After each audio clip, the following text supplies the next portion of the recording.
Looking back now, none of it surprises me anymore. Not the timing, not the whispers that started before the investigators even got out of their car, not even my cousin's smile, which never once slipped the entire afternoon he spent quietly enjoying my family watch me fall apart. My name is Dr. Josie Marchetti.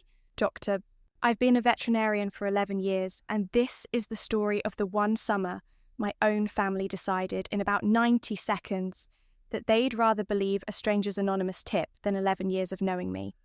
I run a small animal clinic 2 towns over from where I grew up, the kind of practice where I know most of my clients' pets by name before I know the clients' last names.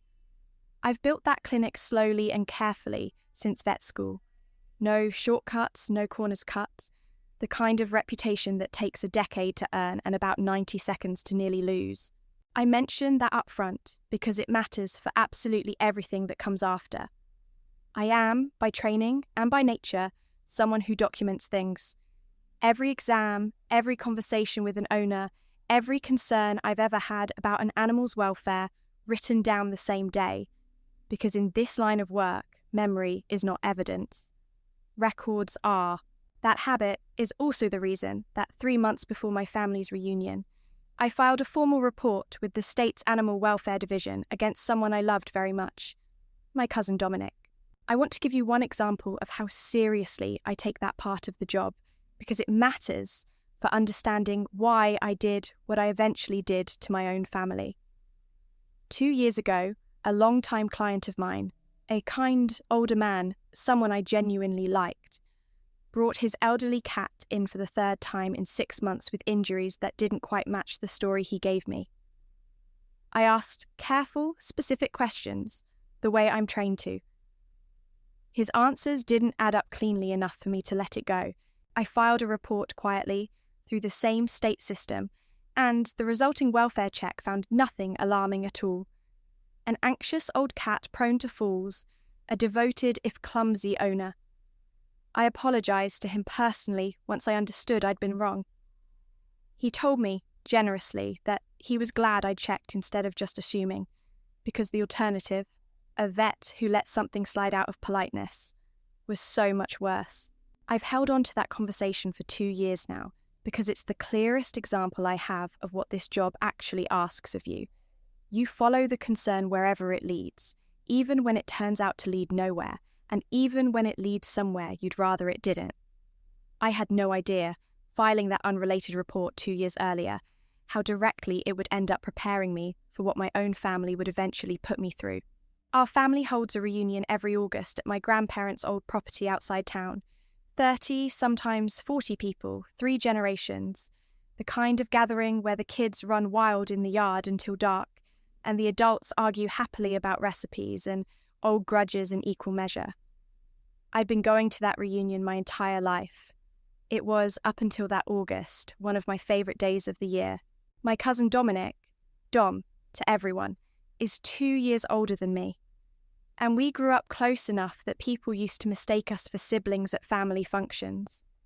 He was always the funnier one, the one who could work a room, the one every aunt adored before he'd said a single memorable thing. I loved him the uncomplicated way you love someone you've known since before either of you had any reason to compete over anything. Somewhere in our 20s, that stopped being uncomplicated, though it took me years to understand exactly why. Dom had cycled through 3 different business ventures by the time I finished my residency: a landscaping company, a food truck, a stint reselling car parts, and none of them had quite taken. I got into veterinary school the same year his food truck folded, and I remember distinctly the specific tightness in his voice when our grandfather toasted me at that year's reunion and didn't mention Dom's new venture at all. Nobody said anything unkind that day, but I noticed, the way you notice a change in temperature before you can name what caused it, that Dom laughed a half-second later at my jokes after that and complimented me a half-second too fast, in the specific way people compliment things they've decided to resent. I think about a smaller moment from around that same time more than I probably should. It was my birthday, the 2 of us, barely 24, and Dom had gotten me a gift in front of the whole family. A nice one, thoughtful even, a framed photo of us as kids at this same property. Everyone made the appropriate noises. Then, as I was thanking him, he added lightly to the table at large, "Yeah, figured I should get her something nice before she's too fancy for the rest of us." Everyone laughed. I laughed too, because that's what you do, because calling it out would have made me the person who couldn't take a joke at my own birthday. But I noticed, the way I've noticed 100 small things like it since, that a compliment and an insult can travel in the exact same sentence, wearing the exact same smile, and most families will let the smile decide which one it was, instead of the words. My grandmother, Nonna Lucia, was the one who first said out loud what I hadn't yet let myself think. She'd caught Dom needling me gently at a Christmas dinner years back. Some comment about how nice it must be to have a real job with real letters after your name. And later, drying dishes together in her kitchen, she said the thing I'd carry with me for the rest of that decade, without fully understanding how literally I'd need it. Jealousy always wears its nicest smile to family parties, Josie. Watch for it. The people who mean you harm rarely announce it. They just keep smiling a half second too long. I laughed it off at the time. I told her Dom loved me, and he did, in the specific, complicated way people can love you and still keep score against you at the same time. Some families don't need an outside villain, I've come to understand since. They just need one relative who's been quietly keeping score longer than anyone noticed, and an audience willing to watch the final tally get read out loud. The report I filed against Dom in May came from an ordinary, unglamorous place. A mutual family friend, a woman named Renata, who lived 2 properties down from him, mentioned to me at a birthday party. Carefully, the way you mention something you're not sure is your business. That his dog, a shepherd mix named Biscuit, that he'd had for 6 years, had looked thin and matted the last few times she'd seen him in the yard, and that the water bowl outside was often empty or green when she walked past in the mornings. She wasn't trying to start anything. She loved animals and she was worried, and she knew what I did for a living, and she asked me, gently, whether it was something worth looking into. I want to be honest about how hard that conversation sat with me. Dom was my cousin. I'd grown up 2 houses down from that same dog as a puppy, but I've spent 11 years being the person animals can't advocate for themselves to, and that job doesn't come with a family exception built into it. I drove past his property myself, twice at different times of day, before I did anything else. Not to gather evidence exactly, just to see with my own eyes whether Renata's worry matched what was actually there. It did. Biscuit's ribs were visible in a way that 6 years of a healthy weight didn't explain away. The water bowl, both times, was empty. I filed a formal complaint with the state's Animal Welfare Division myself, using their online reporting portal, the same system I use professionally more often than I'd like when a client crosses a line I can't ignore.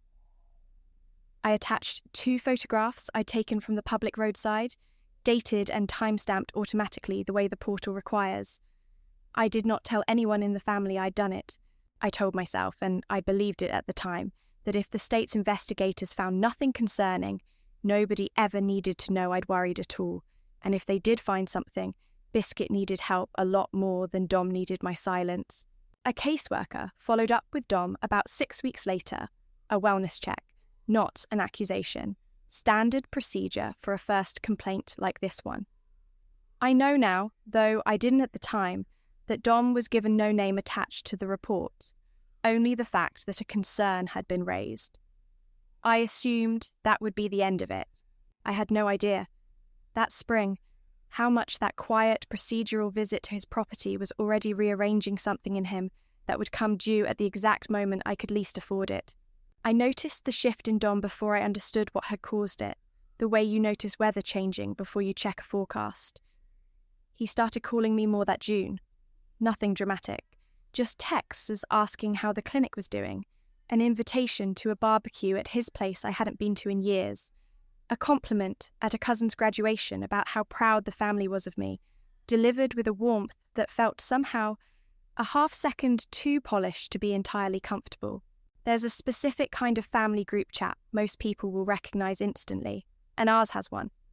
30-some relatives, mostly used for birthday reminders and reunion planning, mostly quiet for weeks at a stretch. That June, I noticed it had gone unusually active without me being part of most of it. A flurry of messages late one Tuesday that had died down entirely by the time I opened the thread the next morning. Nothing incriminating in what remained. Just an oddly specific number of "hope everything's okay" texts arriving that week from relatives I hadn't spoken to in months. I asked my mother if something had happened. She said she wasn't sure, that people had just been checking in on each other in the vague, unbothered way you describe something you haven't actually looked at closely enough to explain.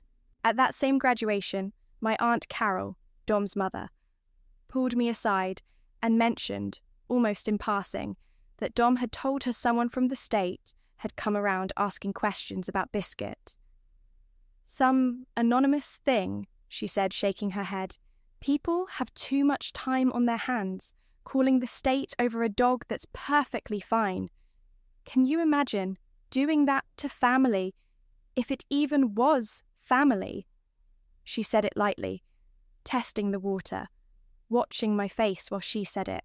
I told her I hadn't heard anything about it, which was true in the narrowest possible sense, and I felt something cold settle in my stomach that I didn't examine too closely at the time, because I didn't yet know it was the first thread of something that would eventually pull tight around my own neck.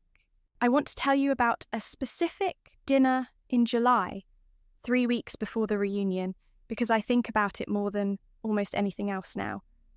Dom invited me to his place for the first time in over a year. Grilled steaks, poured good wine, asked me real questions about the clinic like he actually wanted to know the answers. Biscuit, I noticed, looked better. Filled out, coat glossier, water bowl full and clean by the back door. I told him honestly that I was glad to see the dog looking healthier. Something flickered across his face, there and gone so fast I almost convinced myself I'd imagined it. "Yeah," he said, a beat too flat. "Funny how fast things can turn around when people mind their own business."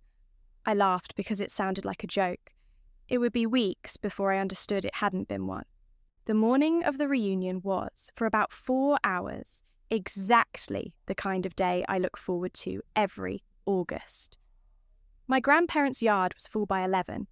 Folding tables loaded with food, my little cousins running a game of tag that had already claimed one skinned knee and one dramatic hug from Nonna Lucia, my father and his brothers arguing cheerfully over the grill about whose marinade recipe was actually the original. I'd brought a cooler of drinks and a peach cobbler I'd made from my mother's recipe, and I remember standing at the edge of the yard around noon, cobbler in hand, thinking that this, exactly this, was the whole reason I'd never once considered moving somewhere with better weather and worse family. Dom found me near the drinks table not long after I arrived, easy and warm, complimenting the cobbler before I'd even set it down. "Good year for you, huh?" he said, gesturing vaguely at nothing in particular. "The yard, my life, I wasn't sure." "Clinic, doing well?" I told him it was.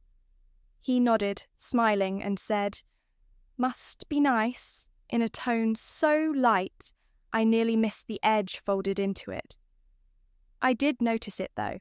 I filed it away the way I file away everything and went to go find my little cousin's tag game instead. At 1:15, 2 unmarked sedans pulled up the long gravel drive. I want to walk through exactly what happened over the next 20 minutes, because I've replayed them more times than any other 20 minutes of my adult life, and because I need you to understand how fast an ordinary Saturday can turn into the worst afternoon of your year. 2 people in state polos got out of the first car, a woman introducing herself as an investigator with the Animal Welfare Division, a man beside her with a clipboard and a folder. My little cousins stopped their game mid-run, the specific dead stillness kids get around adults who are suddenly serious. Conversations near the drinks table trailed off one at a time, like a wave rolling backward through the yard. "We're looking for a Dr. Josie Marchetti," the investigator said, and I remember, even then, some small, professional part of my brain, noting how carefully she'd pitched her voice. Not for drama, just for clarity, the way you speak when you need to be heard over a yard full of people who've stopped talking to listen. "That's me," I said, setting down a plate I don't remember picking up. "We received an anonymous complaint regarding animal welfare concerns connected to your veterinary practice. We're required to follow up promptly given the nature of the allegations. Would you be willing to speak with us?" I felt every single person in that yard turn to look at me at once. I want to describe that feeling honestly, because I think it's the part people rush past when they hear a story like mine and skip straight to the ending. It is a very specific, very total kind of alone, to be surrounded by 30 people who love you, people who've known you your entire life, and to feel in the space of about 4 seconds that not one of them yet knows whether to come stand beside you. I noticed, off to one side, a family friend's teenage daughter quietly lift her phone and start recording. Not maliciously, I don't think, just the reflexive instinct of anyone under 20 watching something dramatic unfold in real time. I remember thinking, absurdly, in the middle of everything else, that there was now a video of this somewhere, and that I had no idea yet who it would eventually reach or what story it would be used to tell. "Of course," I said, because refusing would have looked exactly like what everyone was already starting to suspect. "Can you tell me what the allegations actually are?" The investigator opened her folder, checked something, and said evenly, "The complaint alleges improper euthanasia practices and unsafe handling of sedated animals transported outside clinical settings. Specifically, an allegation that you regularly bring improperly sedated animals from your clinic to private events, including today, and that this constitutes an ongoing pattern of neglect." I heard my Aunt Carol somewhere behind me make a small sound I couldn't quite place. I heard a family friend near the folding tables whisper something to her husband that I couldn't make out, but understood completely from her face alone. "That's not true," I said. "None of that is true.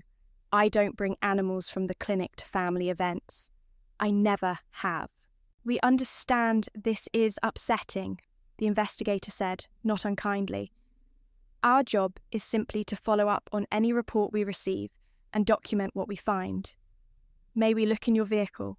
I said yes immediately, because I had absolutely nothing to hide, and because refusing, in front of my entire family, would have been its own kind of confession, whether I meant it that way or not. They found exactly what my car actually contained: a cooler, a folding chair, an overnight bag from a trip the week before. No animals, no sedatives, nothing even remotely resembling what had been alleged. It did not matter nearly as much as I expected it to.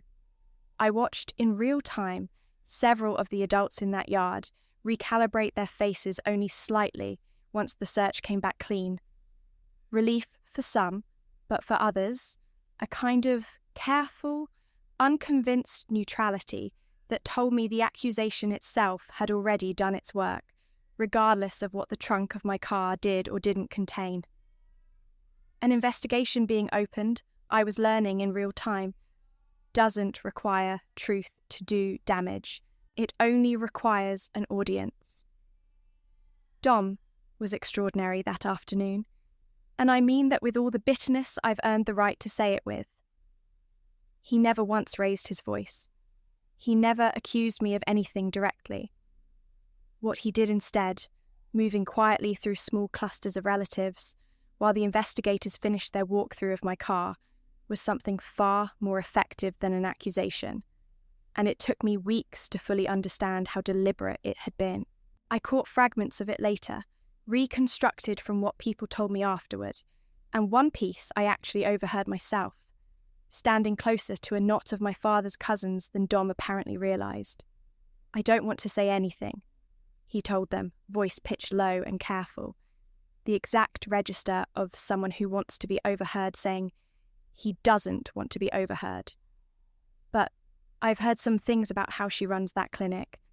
I didn't want to believe it either. She's family. But you don't usually get a call like this out of nowhere, do you?"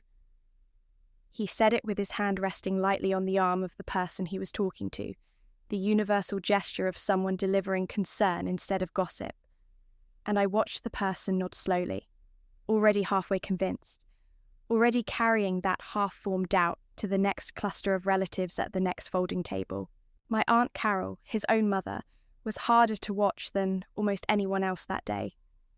She found me near the drinks table once the investigators had moved off to speak with a different set of relatives, and instead of putting an arm around me, she said quietly, "I just think, if there's smoke, you have to wonder if there's fire, don't you? I'm not saying anything. I just think it's worth asking yourself." I stood there, holding a cup of lemonade I never drank, watching my own aunt distance herself from me with a phrase engineered to sound like open-mindedness, instead of what it actually was. Not everyone turned. My father stood beside me the entire time the investigators were there, arms crossed, jaw tight, telling anyone who'd listen that this was ridiculous and that he'd known me his whole life. My cousin Renata, no relation to the neighbour who'd first mentioned Biscuit to me, a different Renata, my cousin on my mother's side, came and stood on my other side without a word, which I understood, in that moment, as its own kind of statement. But my brother Marco, 2 years younger than me, someone I'd have sworn would stand beside me without hesitation, hung back near the grill the entire time, saying nothing, doing nothing, until the investigators had already left. When I asked him about it days later, he told me quietly that he hadn't known what to say in front of that many people, that he'd frozen, that he was sorry. I told him I understood exactly what freezing feels like from the inside. I also told him that understanding it didn't undo the 4 seconds where I'd needed him, and he hadn't moved. The investigators finished their walkthrough, told me the complaint would be formally logged, and that I'd receive notice of a determination within a set number of weeks, and left the way they'd arrived, quietly, professionally, taking with them absolutely no conclusion about my guilt or innocence, and leaving behind an entire family reunion that would never quite feel the same again. Oftiorwish, if you've ever had someone in your own family smile at you with one hand while quietly working the room with the other, stay with me, because the next stretch of this story is where I learned exactly how far that work had gone, and exactly why he thought it would never trace back to him. The weeks after the reunion were slower and lonelier than the reunion itself had been, which I hadn't expected. My clinic saw 3 cancellations that first week alone, 2 of them from families who'd been at the reunion and had, apparently, decided that better safe than sorry applied even to a vet they'd trusted with their pets for years. A local parenting group I wasn't even part of somehow ended up discussing the investigation into that vet clinic. In a comment thread a client forwarded me, wide-eyed, assuming I'd want to see it. I did not want to see it. I looked at it anyway, the way you look at almost anything that's actively hurting you, and I felt something in my chest go very still and very cold, reading strangers debate my integrity based on second-hand gossip from people who hadn't been in that yard at all. The video that teenage girl had filmed at the reunion made its way, inevitably, into a wider family group chat within days, not posted publicly, just passed phone to phone the way these things travel. 30 seconds of me standing frozen by the drinks table while an investigator read out the allegations. I never watched it myself. My mother told me, gently, that most of the family's reaction to it had actually been sympathetic. A few people even messaging to ask if I was okay. But I remember thinking, hearing that sympathy arriving through a video clip of my worst afternoon wasn't quite the same as sympathy arriving in person, in that yard, when it would have actually meant something to have somebody standing beside me instead of filming. I did not call Dom and accuse him of anything. I had no proof yet that he was involved, only a specific, persistent instinct I didn't fully trust myself to act on without evidence, the same instinct that had once told me to drive past his property twice before filing anything official. I did call my mother that same week, mostly because I needed to hear one voice that wasn't weighing my guilt or innocence out loud. She was kind, the way she always is, but I noticed something in her carefulness that I recognized instantly. The way you recognize a family habit you've watched your whole life without ever quite naming it. She wanted to comfort me, and she wanted just as much to keep the peace with her sister Carol, and those two goals kept bumping into each other in the same conversation. "I'm sure it'll all get sorted out," she said, and then, a moment later, "Carol's just worried about her son too, you know. It's hard for everybody." I understood, hanging up that call, that I loved my mother completely, and that she was never going to be the person who told her own sister she was wrong, even for me, even now. Some families run entirely on that specific kind of careful neutrality, the kind that calls itself fairness, and mostly just means nobody has to be uncomfortable at Thanksgiving. I don't think my mother meant any harm by it. I think she'd simply never had to choose a side before, and didn't know yet how to start. What I did, instead of waiting on anyone to choose a side, was the only thing that had ever actually worked for me in this line of work. I requested the official record, the state's animal welfare portal, the same one I'd used to file my own complaint about Biscuit, keeps a permanent log of every submission, timestamp, originating IP address where technically available, any attached files, and a full history of every follow-up action taken on a case. As the subject of an active complaint, I was entitled to request the non-identifying portions of that record through a formal public information request. I filed it the same week through a small-town attorney named Marisol Trejo, who handled most of my clinic's professional matters, and who took one look at the situation and told me, plainly, "This smells like somebody who knows your industry well enough to know exactly which words would trigger a same-day response. That's not a stranger's complaint. That's someone who's been paying close attention to what you do for a living." It took 5 weeks for the full record to come back, and the first version we received was frustratingly thin. It confirmed the complaint had been filed anonymously through the standard online portal, and it confirmed the specific allegations, but the technical submission details we actually needed had been redacted pending the outcome of the active investigation. Standard practice, Marisol explained, to protect the integrity of an open case. I remember sitting in her office that week feeling exactly the kind of quiet, grinding discouragement that doesn't make for a satisfying part of any story. The sense that I'd done everything right and still didn't have the one piece that would actually matter. The piece that finally moved things arrived from somewhere I hadn't expected at all. 3 weeks after the reunion, the state's caseworker, the same measured, unhurried woman who'd first come to my car, called to update me on the investigation status, and mentioned, almost as an aside, that the complaint had included one photographic attachment, and that, as part of standard due diligence, the department cross-references submitted images against any other cases on file involving the same reporting party's address or associated household, purely as a data integrity check. "It's not something I can discuss the details of yet," she said, "but I wanted you to know we take a very thorough look at everything that comes in on both sides of any case." I called Marisol the second I hung up. "There's only one case on file connected to my family," I told her, "the one I filed against my cousin in May." It took another 2 weeks, and a second, more specific records request tied directly to the active investigation, rather than a general information request, before we got the answer neither of us had let ourselves fully expect. The photograph attached to the anonymous complaint against me meant, presumably, to lend visual weight to a claim about sedated animals being transported to private events, was not a photograph of any animal from my clinic at all. It was one of the 2 photographs I had personally taken from the roadside outside Dom's property back in May, the ones I had attached myself to my own original complaint about Biscuit.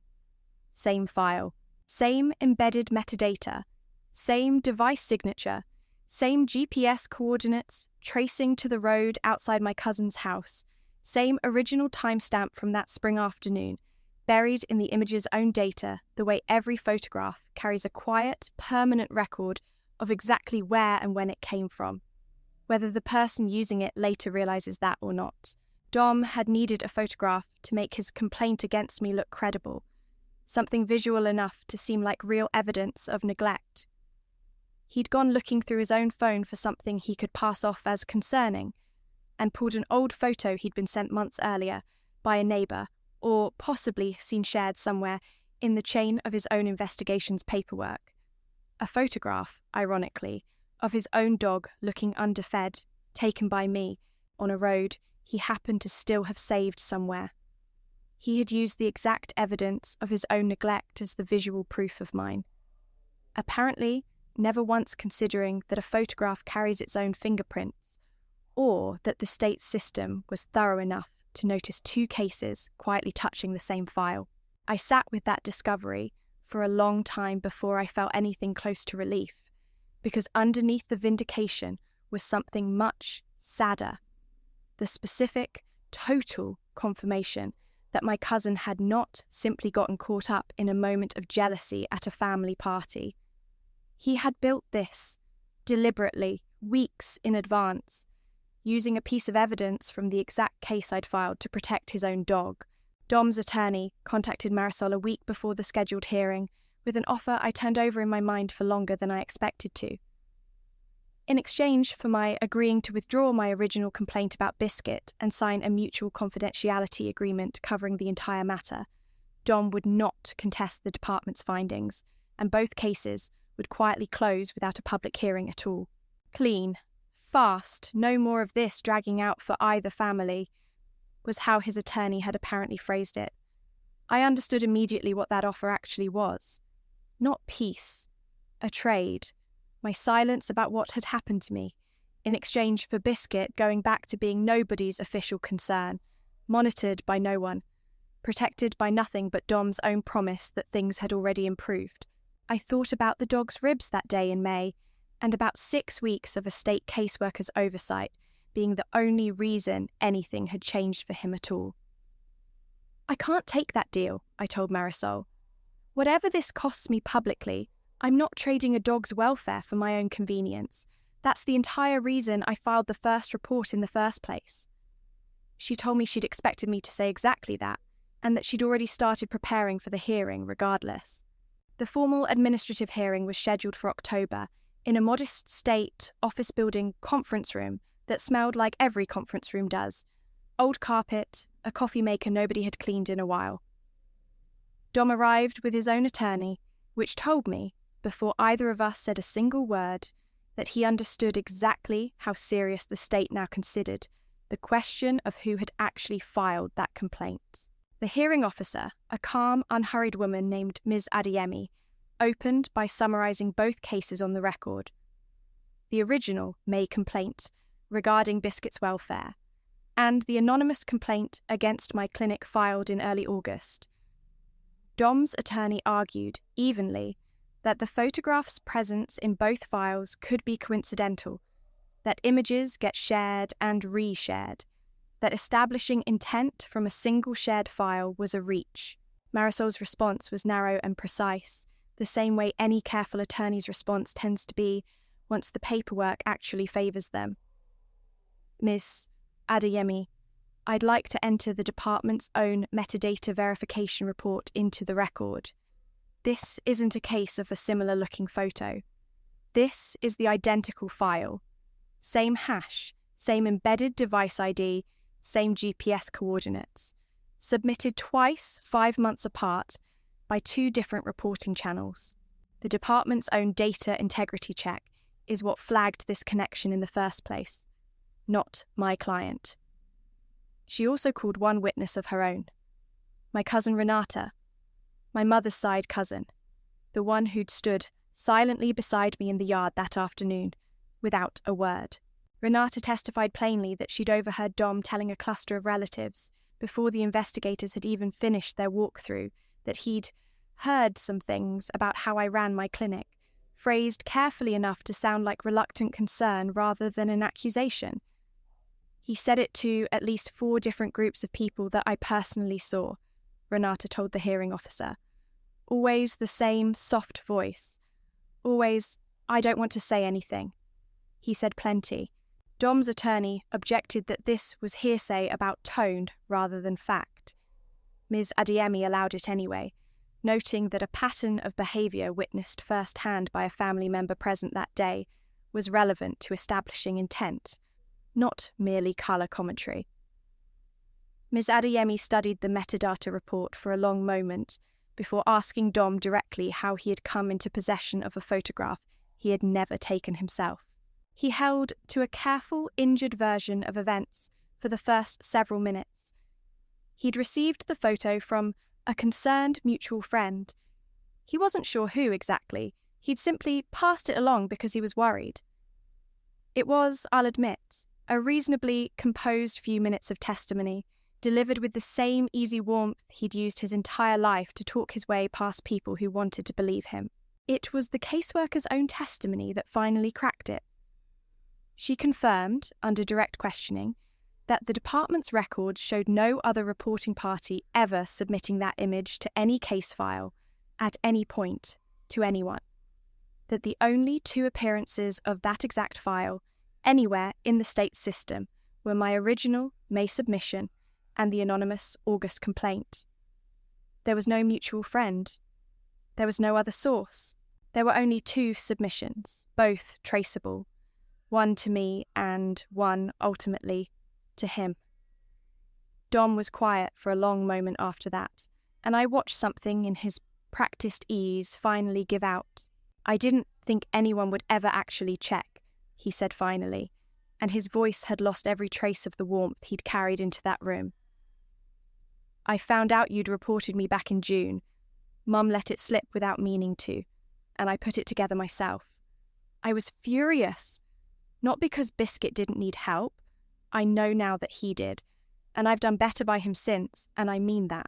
I was furious because you'd done it quietly, through the system, and I'd have never known who to even be angry at if I hadn't guessed. I thought, I don't know what I thought, that if I made you the story instead of me for one day in front of everyone, it would even something out that's been sitting crooked between us since we were kids. Grandpa's toast, vet school, all of it. I told myself it was just going to be one bad afternoon for you. I didn't think about what happens to a person's whole life after one bad afternoon like that. You didn't just cost me an afternoon, Dom, I said when it was my turn. You cost me clients. You cost me an aunt who looked at me like I might be a stranger. You used a photograph of your own dog, suffering, as a tool to make people believe I was the one who couldn't be trusted around animals. That's not evening a score. That's using the exact thing I was trying to protect to hurt me instead. Ms. Adiemi's ruling closed the complaint against my clinic as unsubstantiated and, separately, referred the matter of the falsified anonymous report to the department's own enforcement unit for review, given clear evidence of a knowingly false complaint filed in retaliation for a legitimate welfare report. Filing a false report of this kind, I learned, carries its own civil penalties in this state, separate entirely from whatever happened next with Biscuit's ongoing welfare case, which remained open and active regardless of anyone's family drama. What I didn't expect sitting in that conference room was how much lighter I'd feel walking out of it than I had walking in 5 months of quiet, grinding effort earlier. Not triumphant, exactly, just finally believed by an official record instead of only by myself. I want to tell you what happened after, because I think the family part of this story matters more than the state's ruling ever could. My Aunt Carol called me 2 days after the hearing, her voice smaller than I'd ever heard it. I keep thinking about what I said to you at that reunion, she told me, about smoke and fire. I've never been so ashamed of a sentence in my life. I chose the easy version of doubting you because it cost me nothing in the moment, and I am so sorry it cost you everything in the room. I told her I appreciated her saying it, and that I needed some time before I could promise it would feel the same between us again. She said that was fair, It's been slow since then, but it's real, which is more than I expected a few months ago. She started doing something small I notice every time now. At the next few family gatherings, whenever anyone brought up a rumour about anyone at all, she was the first to say, evenly, "Let's find out what actually happened before we decide what to think." I don't know if she does that because of what happened to me specifically, or because she's simply trying to become the kind of person who doesn't make that mistake twice. Either way, I've started to trust it. My brother Marco has come to every single family gathering since, and made a point in his own quiet way of standing exactly next to me the moment anyone raises their voice about anything, which I understand as an apology that doesn't need more words attached to it. Dom and I have not spoken since the hearing, beyond what family logistics occasionally require. I've heard, through Nonna Lucia, that he's in counselling now, that Biscuit lives with a family friend permanently, cared for, properly, and that Dom visits him on weekends. I don't know if that's true reconciliation or simply the version of the story he can live with telling people. I've decided I don't need to know which, right now, for my own peace to hold steady regardless. Nonna Lucia held my hand at Thanksgiving months later and said the same thing she'd told me years before over dishes in her kitchen, except this time she added something new to it. "Jealousy always wears its nicest smile to family parties, Josie, but so does love if you're paying attention to the right people in the room." I think about that a lot now. That the same yard that watched me get quietly dismantled by one relative also had my father standing beside me the entire time, and a cousin I barely credited enough at the moment, and a brother who came back around once he found his footing. Jealousy wasn't the only thing wearing a smile in that yard that day. I'd just been too busy watching the wrong one. My clinic recovered slower than the legal case did. Trust, I've learned, moves at its own pace regardless of what any official ruling says about the facts. But it did recover, client by client, the same patient way I built it in the first place. Renata, the original neighbour who first told me about Biscuit, still brings her own dog in every 6 months and still tells me every single visit that she's glad she said something all those months ago, even knowing everything it eventually cost me to follow through on it. I still go to the reunion every August. Last year, standing at the same drinks table, cobbler in hand, I watched my little cousins running the same game of tag they've run every summer of their lives, and I thought about how much of that day I'd once been ready to lose entirely over one relative's smile and one photograph he never thought anyone would trace back to him. I didn't lose it. I lost some trust I'm still slowly rebuilding, and I lost a version of Dom I'll probably grieve in some quiet way for a long time. But I kept the yard. I kept the cobbler. I kept the people who stood next to me without needing a hearing to tell them who I actually was. If someone in your own family has ever smiled at you while quietly hoping you'd fail, I don't think you're imagining it. And I don't think you're wrong to still love them anyway, while refusing to hand them your reputation to hold. Tell me in the comments if you've got a Dom in your family too. I have a feeling I'm not the only one. And if these stories feel like home to you, stay close. There's always another family worth understanding.